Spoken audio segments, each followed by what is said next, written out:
హైదరాబాద్లోని ప్రభుత్వ భూములని, స్థలాలను, రోడ్లను, చెరువుల్ని కబ్జా చేయడంతోనే నగరంలో చిన్న వర్షం పడినా ఆగమాగమవుతుందని, అలాంటి వారిని ఉపేక్షించబోమని కేసీఆర్ సీఎంగా ఉన్నప్పుడు గట్టిగా వార్నింగ్ ఇచ్చిన సంగతి తెలిసిందే. కేసీఆర్ అలా గట్టిగా చెప్పేసరికి సీన్ నెక్స్ట్ లెవెల్లో ఉంటుందని కబ్జాదారులు హడలిపోయారు. అధికారులు రంగంలోకి దిగితే కోట్లాది రూపాయలతో నిర్మించుకున్న భవనాలు నేలమట్టమవుతాయని తెగ టెన్షన్ పడిపోయారు. కానీ కేసీఆర్ వార్నింగ్ ప్రకటనలకే పరిమితమైంది. నగరంలో చెరువులను, పార్కులను చెరబెట్టిన కబ్జాదారులపై కొరడా జలిపించలేదు. కనీసం నోటీసులు ఇచ్చిందీ లేదు. దీంతో 10 ఏళ్లలో హైదరాబాద్లో కబ్జాదారుల కన్నుపడిన ప్రభుత్వ భూములు అన్యాక్రాంతమయ్యాయి.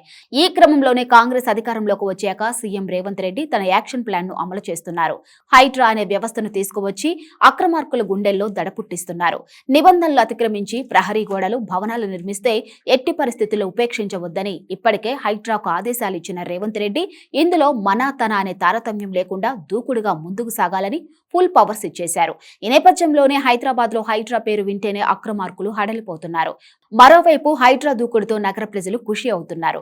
ఇక అక్రమ నిర్మాణాలతో పలు ప్రాంతాలు జలదిగ్బంధం అవ్వడమే కాకుండా ట్రాఫిక్ రద్దీ పెరిగిందని, రేవంత్ సర్కార్ తీసుకుంటున్న నిర్ణయాలతో వీటన్నిటి నుంచి విముక్తి లభిస్తుందని ఆశాభావం వ్యక్తం చేస్తున్నారు. నగరంలో అక్రమ నిర్మాణాలపై ఉక్కుపాతం మోపటం కేసీఆర్ కు సాధ్యం కాలేదని, రేవంత్ మాత్రం చెప్పింది చేసి చూపిస్తున్నారని అంటున్నారు.